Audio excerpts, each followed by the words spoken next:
Hello everyone and welcome to another News Coolum video, and it's the first day of Boltmas, and on the first day of Boltmas my EV gave to me the ability to travel long distances without using gasoline.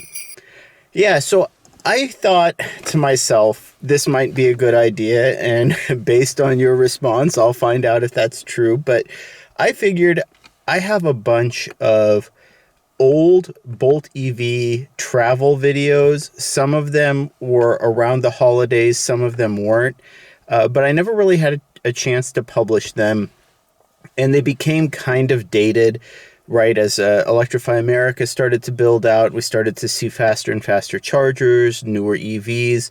The videos just kind of seemed to get a little bit dated, but I think they might also serve some value as a retrospective. And so on this first day of Boltmas, I figured I would start off with my original 1,100 mile trip, but realistically, just the first leg. Just to set the stage, this was January of 2017. So literally I had my Bolt EV, I think a full week, 2 weeks at this point in time at most. So I was still learning the car.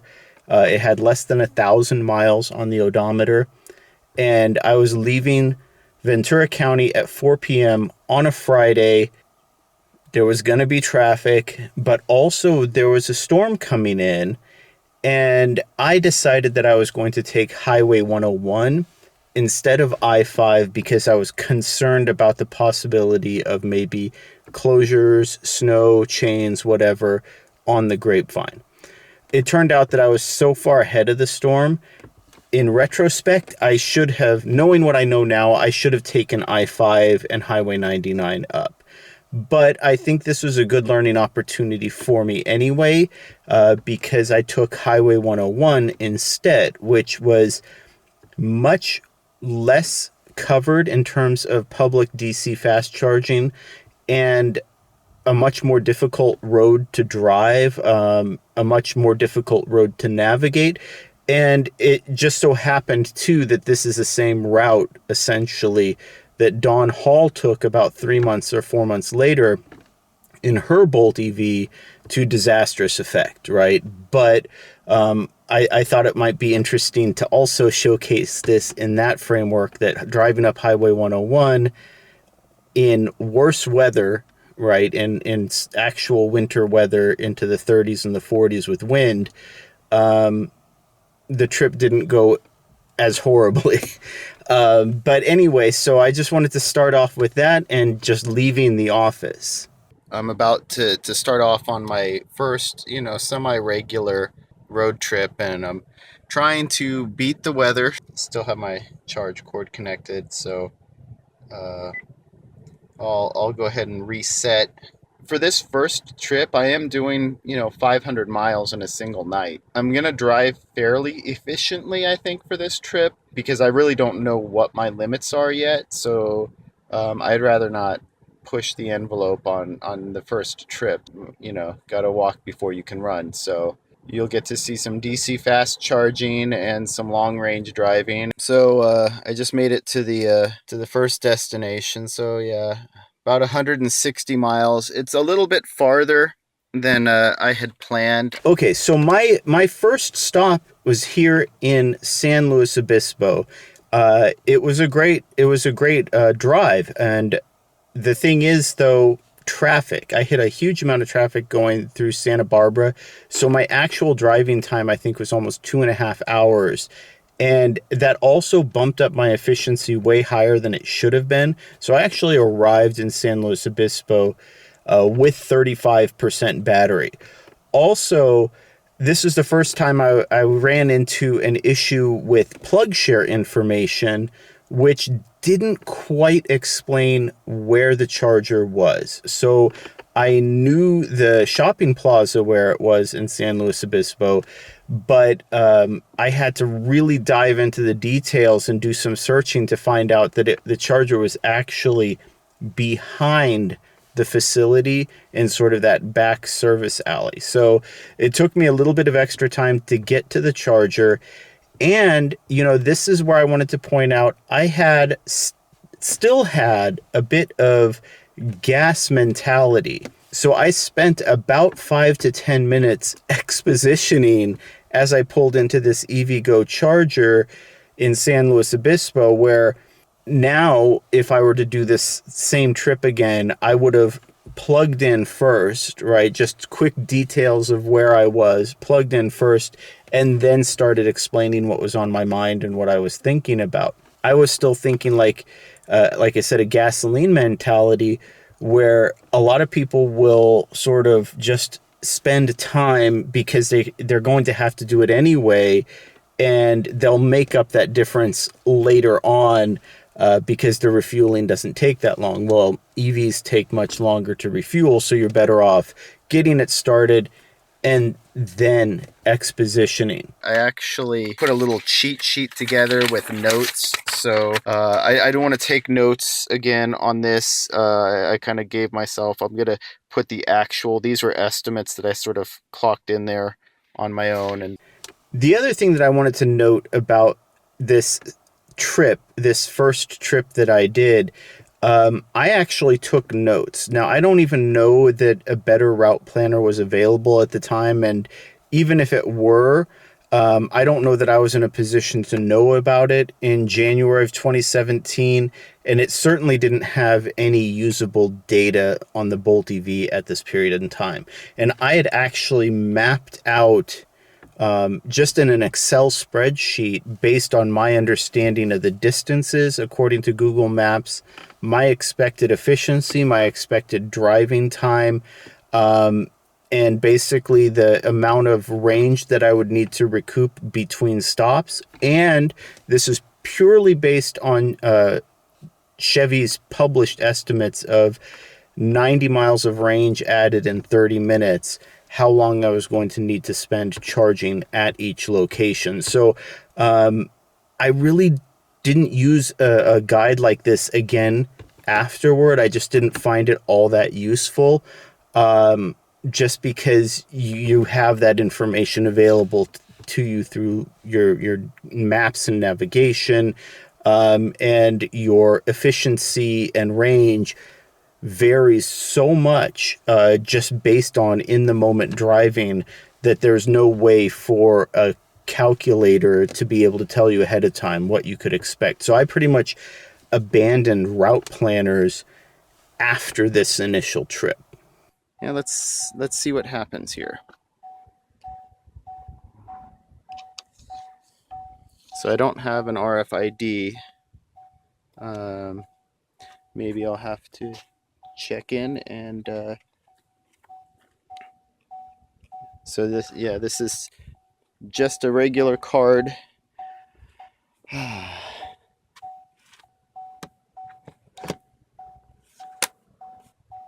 guess you have to go through the main card reader, and let's see. So it just has to be activated, it looks like.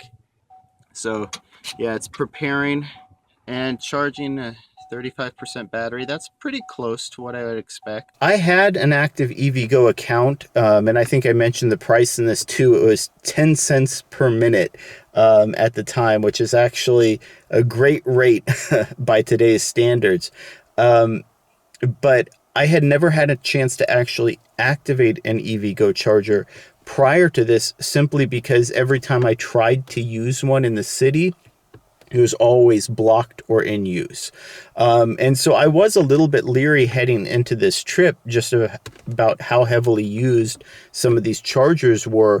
But as it turns out, once you get outside of some of the major cities, the usage on these chargers declines rapidly, right? There just aren't nearly as many people traveling as there are people in cities relying on these chargers during peak times. But because of that, I kind of struggled a little bit to get the EVgo charger started the first time, because the screen and interface didn't have any information on it. It was literally just, like a a Windows screensaver, and then I actually plugged in, and then at that point the screen came up with instructions. Pressed start, swiped my RFID card, and I was off to the races.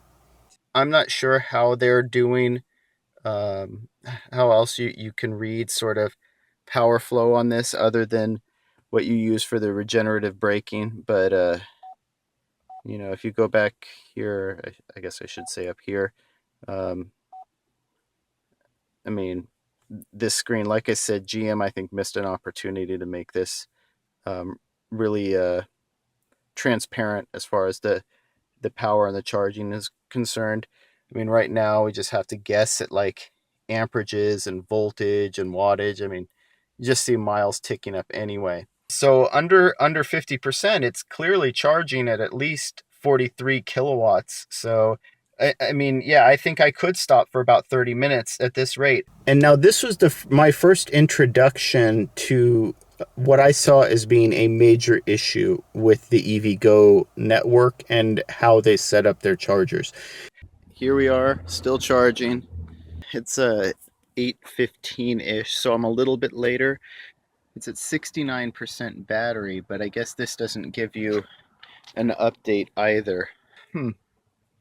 So it looks like it deactivated. Interesting. But it's supposed to be 80% by 8:20. Well, it's clearly not going to be that now.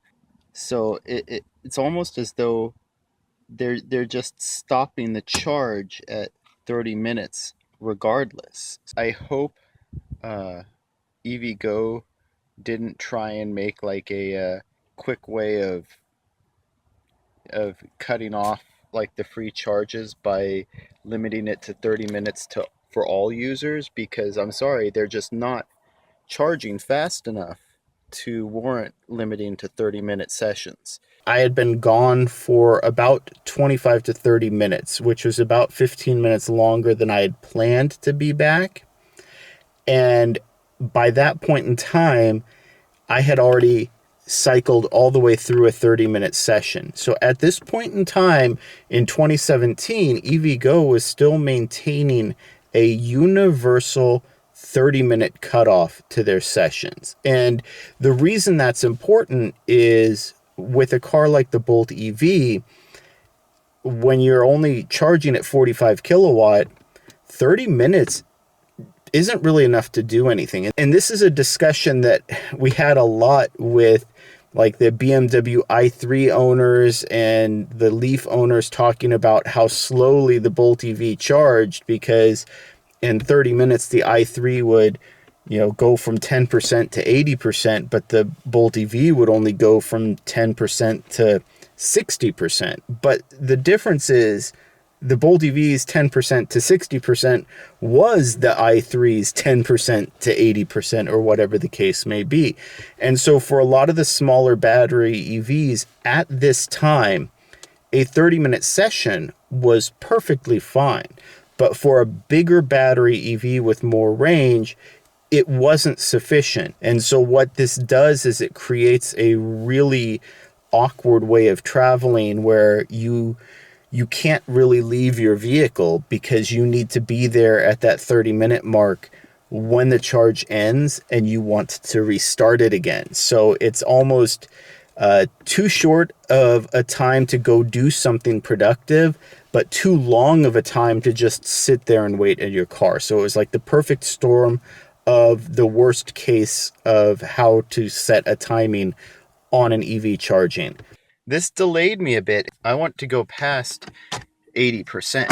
I don't want to stop at 80% because I don't know that that's going to give me enough range. Right now it says 168 miles. To be safe, I want to have about 180 on my predicted range. So here we are, unlike before when it was charging at 40 to 45 kilowatt hours, 40 to 45 kilowatts, it's now charging at 24. So it looks like it'll charge up to about 24 to get to 80. So this says the battery will fully stop charging at any time. So what that's telling me is, hey, we're over 80%.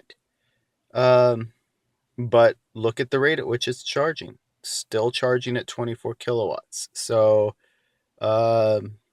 past 80. So I have 159 miles to get to Gilroy. So that's still 22 miles farther than my minimum distance that I should be able to go, which I'm guessing will tick up at a slower rate. So, I mean, if this is charging right now with the EV Go account, it's 10 cents a minute for me because I'm a full member. Um, so if it's charging at 24 kilowatts for 10 cents a minute, that's actually still a good deal. And so I think I just hit 90% because you're actually watching it taper down right now. But even now it's down to 17. So either way, it's diminishing returns. I'm going to shut it off. Basically, it wouldn't be worth it to charge on level 2 unless you are topping off just the last 10%. I'm going to cut it off now. I have 200 miles of range. That should be enough. Now, I also did most of my recording, I think, for this trip probably at San Luis Obispo. It was, I think, my longest stop. Don't quote me on that because I didn't check the exact time. Gilroy probably was. But the other thing that I was doing is nobody at this point in time had confirmed the Bolt EV's charging curve. So this was completely new territory. And so one of the things that I wanted to do is sort of map out exactly what the charging was. And it turns out that I didn't get the exact taper point, which would have been, right around that 65 to 70% battery, where it would drop down to about 24 kilowatt at this time. But I did see that it was still charging at 24 kilowatt after about 80%. I stuck with it, watched it, and it was at this point in time, which, again, not common knowledge at this time, but people would always say, oh, if you're over 80%, go plug in at a level 2 and don't waste a DC fast charger. Well, the truth is you're charging at 3 to 4 times the faster rate on a DC charger, even up to about 95% battery. So level 2 really should just be reserved for these cars anyway, for charging all the way to full, or if you're going to be there for hours and hours and hours, rather than taking up a DC fast charger, use level 2. I'm here at the charger. I'm not going to waste time before I plug in. This charger looks a little bit cooler. It's giving some interesting data here. Not very fast, but I'll check in the car, see what's going on. Yeah, it looks like very similar numbers listed in the chart versus the charger versus what it's actually getting. So I was kind of hoping that this would be a faster charger than that. Maybe the car is limiting the charge right now because it's too low, but that seems a little odd. The battery should be warm, the capacity's up, so and I think this is listed at least a 60 kilowatt. So whatever it is, it's actually going pretty slow. I don't know if that's the issue with the car or an issue with the charger. Either way, though, this was a point in time when I was going to stop, get some coffee, get some food. So I'll probably just go ahead and do that. And then, I'll check in on it with the app. But there were a few Tesla drivers here when I got here. I think one of them's taking off right now. Yep, there he goes. So yeah, this is located right next to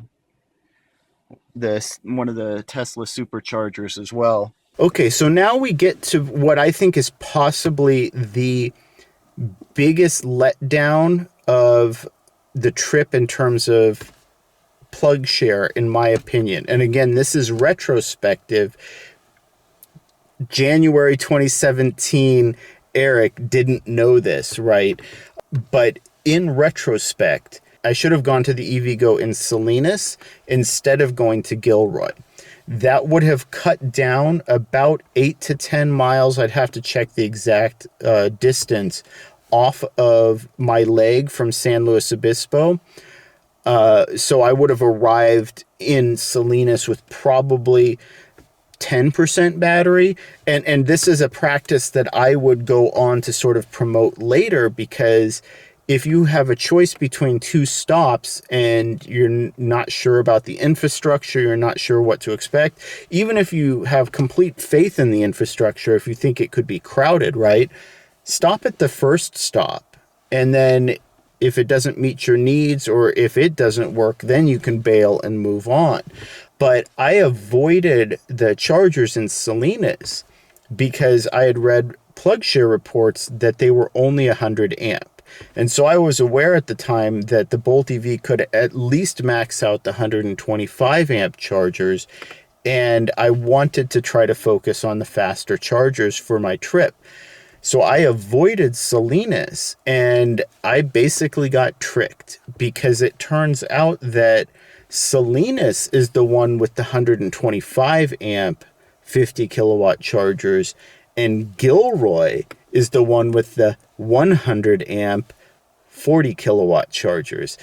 This is a little upsetting. For whatever reason, the EV Go stations seem to like to keep turning off.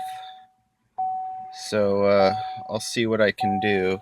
Yeah, the only reason I knew this was actually over my Chevrolet app. This charger is rather slow. Here in Gilroy, you can see around, like there's an in and out over on that side, and this is the Abercrombie or whatever. But you know, the chargers, and then you see Teslas there, and then the road behind it. It just doesn't make sense to me why the one over in San Luis Obispo, they have a perfectly good they have a perfectly good plaza there, shopping plaza, and they choose to put the charger like in the in the back, so it doesn't make sense. So I checked, and on the machine, maybe I should have looked at that earlier. I didn't realize it was counting down. Um, but yeah, the EV Go machine, they're setting the charges for 30 minutes at a time, 30-minute sessions, which, like I said, is really inconvenient if you're in a vehicle that can accept at least, an hour of charging. I'm going to look to get at least another 20 miles or so on the minimum range, which at these rates will probably take another 20, yeah, probably another 20 minutes, who knows. And Gilroy turned out to be a really bad stop for me, because this is where I realized that 30-minute, I confirmed in Vacaville, but this is where I realized that 30-minute session thing was a thing. And when you're only charging at 32, 33, 34, 35 kilowatt, 30 minutes doesn't add a whole lot. And in fact, I didn't come up with this rule of thumb until later, but after running the math, I realized that it was almost a perfect 1 minute of charging on a 100 amp charger would add about 1% battery for the Bolt EV. So the fact that I arrived in Gilroy with 3% battery, and I needed realistically about 80% battery to make it to my next stop, meant that I was going to be spending a minimum of an hour to an hour and 20 minutes. And then, of course, throw onto that the fact that I was trying to eat dinner. I get a message in my app saying that my car was no longer charging 30 minutes. I had to go back out again and then restart the charge. And that one probably only cost me about 5 minutes. But again, I was at Gilroy for over an hour and 20 minutes anyway, just to make sure that I had enough range to then make it to Vacaville. I made it to the final station that I need. Now, it's only 100 miles from here. I know how to get there. I'm heading home basically, but um, yeah, it's been a long day. I mean, we're at hour 11 now. Getting stuck in traffic leaving Southern California for 2 hours, 2.5 hours is not where you want to be. Um, Sadly, this isn't the worst, but yeah. So I'm still probably, based on how much I'm going to need to charge, I'm still at least an hour to an hour and a half from getting home. So, and the temperature's dropping, and this is all 70 plus mile an hour freeway. So yeah, I need to be cautious and make sure that my charge is up. So yay, welcome to Vacaville. 3 a.m. Must be lonely. And super good news, this is actually a 50 kilowatt charger, so I'm not going to have to spend an extra hour here like I did at the last one. It'll probably still only run for 30 minutes, but I probably need a minimum of 30 minutes. I think they say that they estimate 30 minutes will add 100 miles. So and that's probably a minimum of what I'm going to need. Plus, where I'm going, I only have one 20-volt hookup right now. So the more of a charge I get, the better. Because I actually might drive a few hundred miles while I'm up there. Well, it looks like 3 for 3. All of the EV Go stations are basically shutting off after 30 minutes, and then you have to physically go out there and restart them again. So a little special treat. I didn't quite finish topping off, but I really needed to use the bathroom. All the bathrooms at the other facility were locked. So I'm going to do a charge point charge. Same fast charger format, combo charger. This one's supposed to be 24 kilowatts. And what I noticed was once we get to a certain point and the other charger that was charging at 45 kilowatts, it slowed down to about 24, 25. So apparently the Bolt can still accept about a 20 to 24 kilowatt charge up until I think it looks like it's close to about 90% state of charge. So I'm going to go ahead and use my charge point card, activate it, and see what it does. All right, guys. Well, charge point activated. They're usually pretty good. It's a little bit slow. Um, and I think this might charge me the full amount for the first hour, or it might prorate it. I'm not sure, but it also charges per kilowatt hour absorbed. So,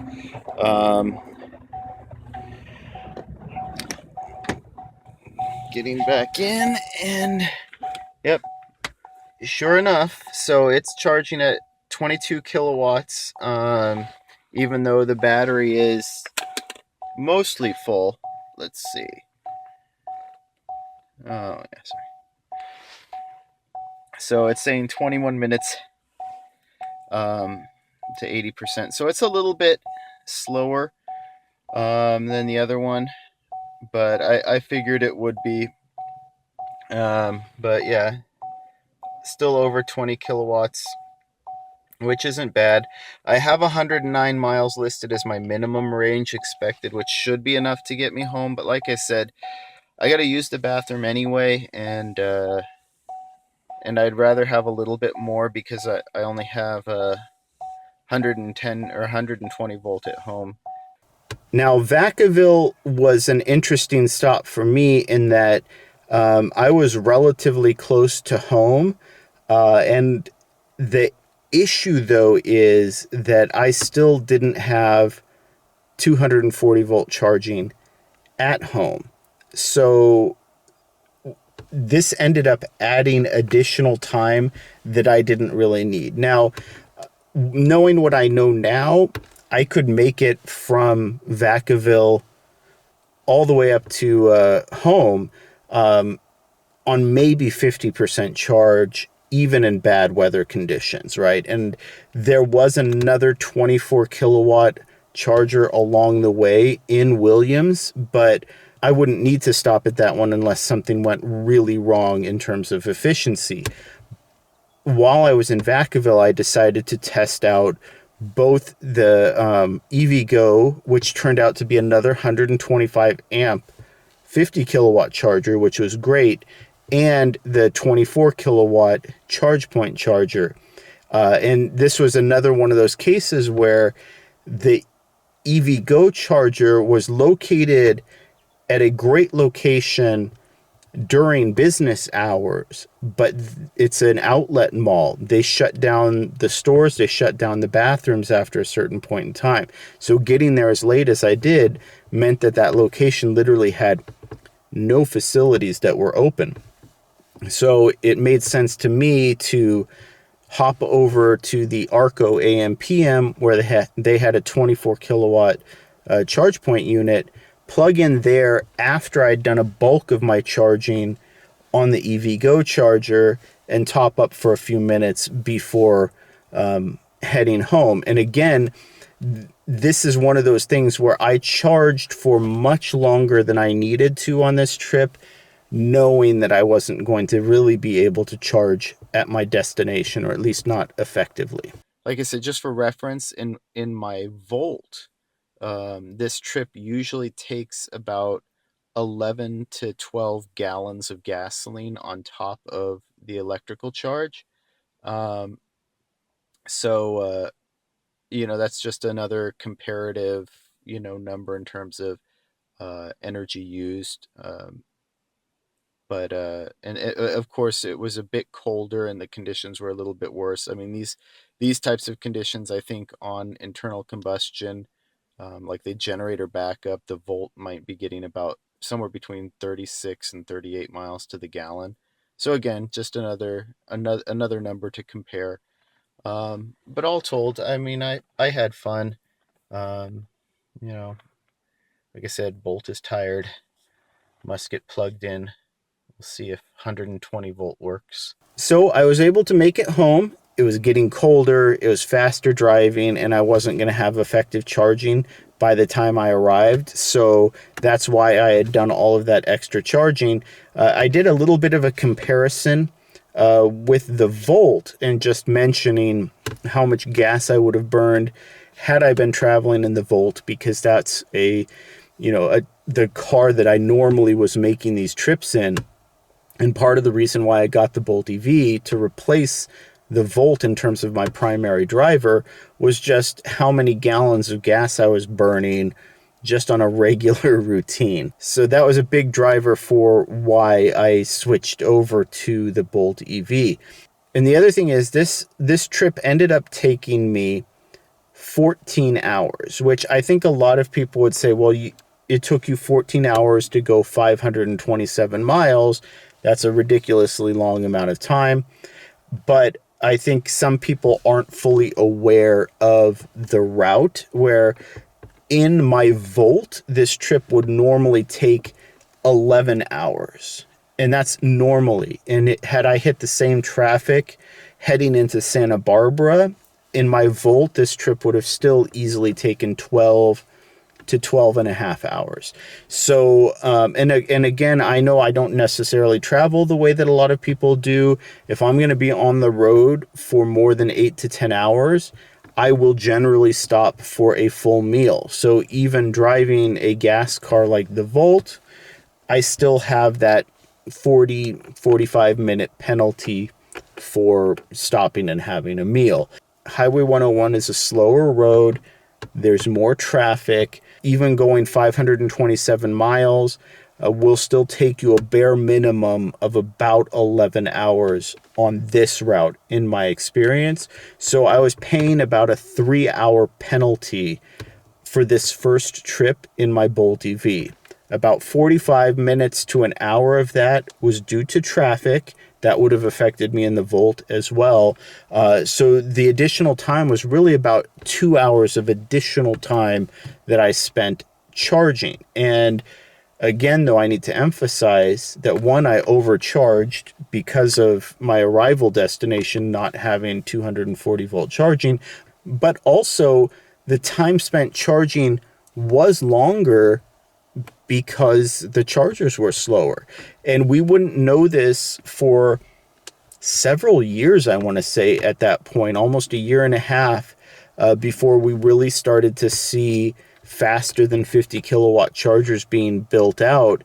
at which point we realized that the Bolt EV benefited from 150 amps to the point where it actually saves about 10 minutes of charging time. All of these stops that I had they been 150 amp instead of the 125 or 100 amp chargers, I would have shaved easily at least 40 to 45 minutes off. It's a more significant gain for a stop like Gilroy with a 100 amp charger, but it's still a solid 10 minutes or so that you would save stopping at 150 amp charger instead of the 125 amp 50 kilowatt chargers that EVgo had deployed at the time.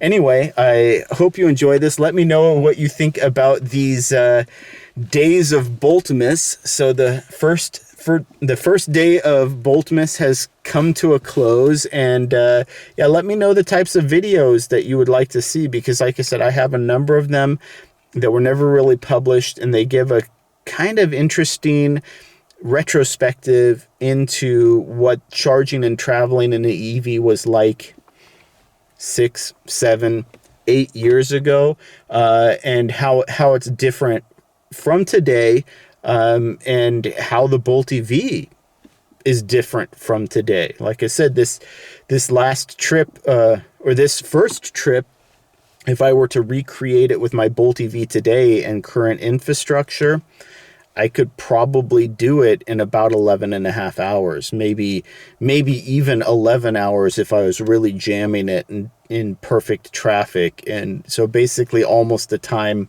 that it would take me in the Volt if I'm lollygagging. So anyway, let me know what you think, and have a Merry Christmas, Happy Hanukkah, all of the great holidays, and thank you for watching.